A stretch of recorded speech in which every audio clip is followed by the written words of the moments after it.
newsroom. Could they be turning points in Syria's civil war? First, the Syrian army, backed by Hezbollah fighters from nearby Lebanon, retaking the strategic town of Qusair, which had been in rebel hands for more than 1 year. Meanwhile, a military lab near Paris confirming that samples brought back from several points inside Syria by 2 Le Monde reporters did indeed contain sarin nerve gas. The French foreign minister clearly believes it's Damascus, not the rebels, who have crossed that red line of chemical weapons use on the battlefield. Laurent Fabius calls for, quote, a reaction, but one that won't block an eventual peace conference from seeing the day in Geneva. The U.S., which has been courting the Russians on the issue, asking for more evidence on nerve gas, even though both Paris and London confirm its use. Has Assad crossed the red line? Is he winning on the battlefield? And what should the West do? Today in the France 24 debate, Syria after the red line's been crossed. And with us to talk about it, Franco-Syrian photojournalist Amar Abed Rabo, recently inside of Syria to take pictures. Nice to see you again. Welcome back as well to Ziad Majed, who teaches at the American University of Paris, and to Laurie Dunton, Senior Fellow at the Partnership for Secure America. Welcome to the show. Let's welcome as well from the Russian capital, Dmitry Suslov of the Moscow-based Center for Comprehensive European and International Studies. Welcome to the show. The France 24 debate, where you can always join the conversation on Facebook and on Twitter, our hashtag F24debate. It's a statement made last August during a White House press conference, almost off the cuff, you might say, one that no one has forgotten. We have been very clear to the Assad regime, but also to other players on the ground, that a red line for us is we start seeing a whole bunch of chemical weapons moving around or being utilized. That would change my calculus.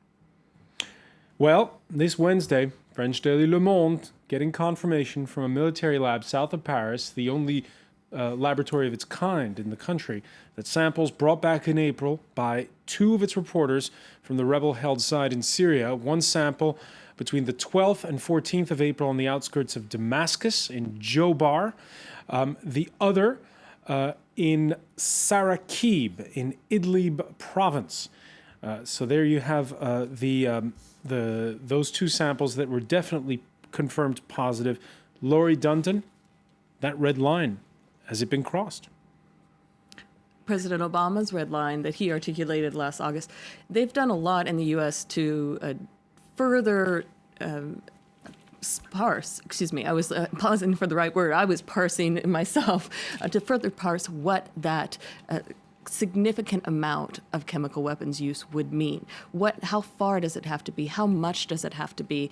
How certain do you have to be about the proof in order to not only change your calculus, but decide for a more severe response? And the UK foreign ministers both say yes, unequivocally. Well, there have been distinctions between what the French minister said and what the British government have been saying, both on how many times of the use of weapons, where and what they can prove in terms of who has used it. The French foreign minister was out much further, even than the Brits, and certainly farther than the U.S. The U.S. has one particular burden that they are struggling with, and that is the echo of the Iraq War and the assessment by the U.S. Intelligence Committee Intelligence Community on weapons of mass destruction. And the shadow of that hangs over the U.S. government's calculation. So what you're saying is, yes, it's been crossed, but no, the government can't admit it. Can't fully be certain yet of who used what where on chain of custody, and they're poring over the proof to be able to defend what they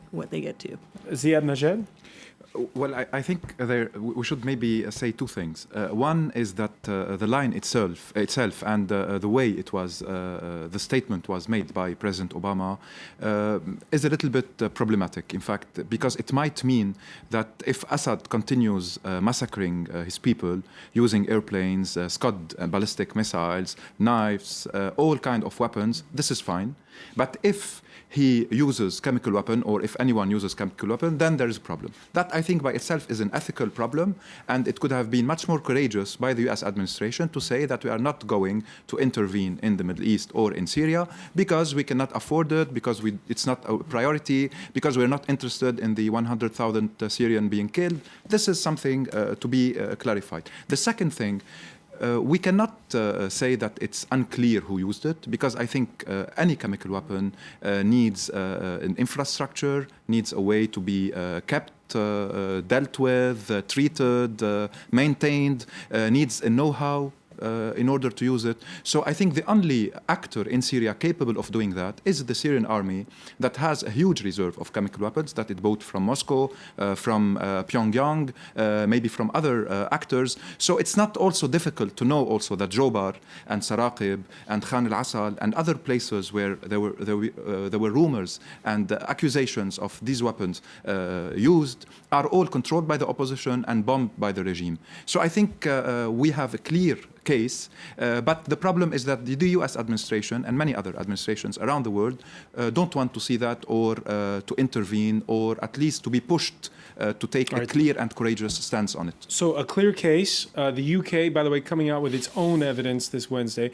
Washington, though, still wants the boys down at the lab to double check. As the president made clear, we need to expand the evidence we have. We need to make it reviewable. We need to have it corroborated before we make any decisions based on the clear violation that use of chemical weapons would represent by the Syrian regime. So we will continue in that effort. All right. Le Monde, in its front page editorial, shows empathy for the current administration, picking up on Laurie Dundon's point, saying the Obama administration is acting with the definite counterexample in mind, the Iraq War. But regarding chemical weapons in Syria, it will no longer be possible to say we didn't know. Dmitry Suslov, the French foreign minister, speaking a little earlier to France 24, said, with the confirmation that sarin gas was used, he believes that that's going to change minds in Moscow. Well, if there is an undeniable evidence that this gas was used by the Assad regime against the rebels or against the people, then of course it will be much more politically difficult for Moscow to demand that Assad participates or must participate, must be accepted as the side of the political reconciliation negotiations, although at this stage we do not have this evidence. Some of the Russian sources connected to the Russian intelligence are claiming that it was not the Assad regime, but the rebels who used this chemical weapon, and they also produced some technically based evidence behind that. And I agree with the previous colleagues that we do have this negative heritage of Iraq war, and given the that story with the weapons of mass destructions kept by the so to say, right, the claims that Saddam Hussein kept the weapons of mass destructions, it makes Russia less keen on believing those accusations, especially given the political will of the parties involved to conduct a regime change in Syria. And this is not just the Iraq war.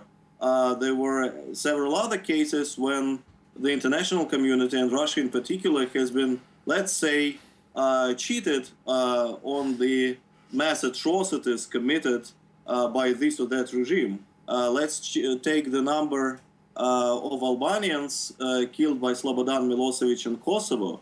Later it came out that the numbers that were used in the year 1999 as a justification for NATO intervention has been exaggerated in times. All right, hold on. Let me turn on that point to Amar Abed Rabo, who's just back from Aleppo. 94,000 is the official toll from the United Nations. Is that an exaggeration?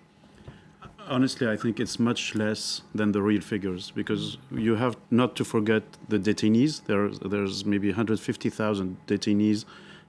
Everybody knows that a lot of them may never come back. I mean, this is terrible to admit, but I mean, the point is not to fight over figures or not. As Ziad said earlier, there is a political will. I mean, we have to be very clear now about that.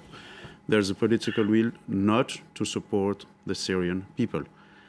All these statements we hear, the red line, though we have to double check, we have to triple check, we have to have a real evidence that is, we have to remember what happened with the Iraq war, we have to remember what happened with Libya. All these things every day kill more and more Syrians. All right. Well, some of the viewers out there are still questioning. Ziad Majed explaining to us a moment ago why the French foreign minister is categorical that it was the regime using sarin gas.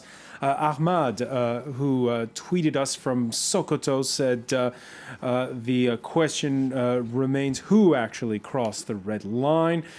While on Facebook, Mubarak from Burkina Faso puts out this question, which is, France, what now after the evidence? Well, that's a question that the French foreign minister himself fielded. A line has clearly been crossed. So there are moves afoot at the UN, which we have been discussing with our partners, the US and the British and so on, to formulate what our reaction should be. All options are on the table. That means whether we decide to react or not, and that includes with an armed response. So, Amar, there the French foreign minister is saying, hang on, before we rush into arming everybody, let's first try to give these Geneva talks a chance. Just a word about the evidence.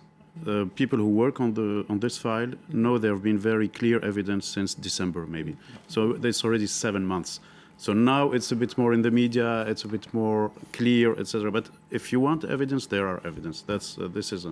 Now, if you go back to Geneva conference, for me, it's, I mean, how can you sit with someone who is daily bombing areas of cities in Syria? Every day, shelling. If we don't talk about chemical, let's talk about airplanes.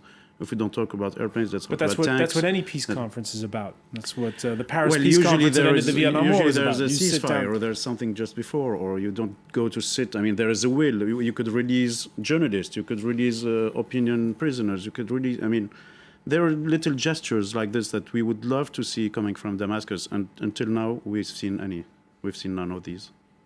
All right.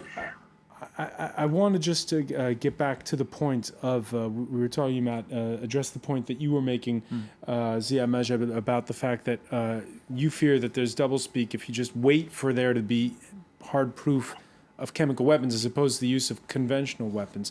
Sarin gas, the reason why it has become such a problem for many is because there are historical precedents as to the use of this deadly nerve gas.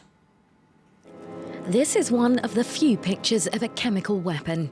The warhead dates to the 1940s. The containers inside are full of sarin gas. Chemical warfare has terrorized the planet at various times. Mustard gas was used during the First World War. It suffocated almost 100,000 soldiers to death. More recently, the sarin gas attack in the Tokyo metro in 1995 killed 12 people and injured 5,000. The first treaty that sought to ban chemical weapons was the Geneva Protocol in 1928. Their use is considered morally indefensible. Saddam Hussein used toxic gas in 1988, killing men, women and children indiscriminately. The impact is similar to the aftermath of the use of an atomic bomb. As in Vietnam, when the Americans used Agent Orange, contaminating crops, cattle and the environment years after the conflict was over. In 1997, the UN Chemical Weapons Convention, signed by 188 states, banned production, stockpiling and the use of many chemical weapons, including sarin. The US acknowledges it used white phosphorus as an incendiary weapon in the Battle of Fallujah in Iraq in 2004. And we have this question on Twitter. Is direct Western intervention really an appropriate response to the use of chemical weapons? Ziad Majed. Well, I don't know if the West is really going to respond or to retaliate, because I think there are still lots of hesitations, lots of political and geostrategic calculations, and there is no determination, at least until this moment, to intervene, maybe not directly, not through classical military operations, by directly attacking, but at least by supporting the military opposition, by sending more weapons, by creating a balance of power that even if they want to go to Geneva, with the current balance of power, Moscow and Tehran and Assad would feel that it is turning a little bit in their favor, so why compromising now? If we want this to end and if we want even a successful political solution, the balance of power that we reached in November 2012 should be restored so that the Assad regime would feel threatened, so that Moscow and Tehran would feel that they might lose, so it's better to find a deal, a compromise. Otherwise, with So today's... how do you do that? What do you do? Well, first, they can identify, and they have identified officers who were in the Syrian army and who defected and are leading brigades and fighters in different areas in Syria. They can arm them in a very efficient way. The whole talk, we have been talking for a year about the anti-air missiles to protect the civil population and the military forces of the opposition from the airplanes. This might decrease the number of victims and might make the military progress of the opposition much more efficient. Ending with this as if they are allowing the missile squad to be bombed on cities in the north of Syria, while the Patriot system is just on the Turkish borders. Finding ways to threaten the regime that this should stop, otherwise the whole rules of the game might change. We are far from all this. We hear declarations, they condemn human rights violation. I know it's a complicated fight, it's not an easy one due to the complexity of the region, but to remain silent and hesitant and setting red lines that the regime always tests violating and move step forward to see the reaction and nothing happens is a kind of an indirect encouragement for Moscow, Tehran and Assad to remain hardliners and to continue killing. Dmitry Suslov, your thoughts? Well, first of all, I would strongly disagree with putting Moscow and Tehran in one basket. Tehran's policy is to keep Assad's regime in Syria. Russia's policy is not. Russia's policy is to prevent a military victory of the rebels because in Moscow opinion it will lead to either a protracted civil war in country with ethnic components and religious components and will result in Syria becoming a source of regional instability, will put the country and the whole region in chaos. So Russian policy is to achieve political reconciliation and a new regime in Syria based on the compromise. And it substantially differentiates Moscow from Tehran. Secondly, I think it is not the Assad regime, but the rebels who are unwilling to take any compromises. The Assad regime is ready to talk. The Assad regime is ready to go to Geneva, but it is the rebels who are unwilling to participate in any such kinds of talks exactly because of the political, military, and other assistance they are getting from abroad. Right, and so the more you will Which military assistance are we talking about? It also broaches the question of who's got the momentum going into those talks. We're going to pick up on that point when we come back. Just one tweet before we go. The UN reportedly says it's been impossible to determine in Syria which side has crossed the red line. Lively debate tonight. Stay with us. You're watching the France 24 debate.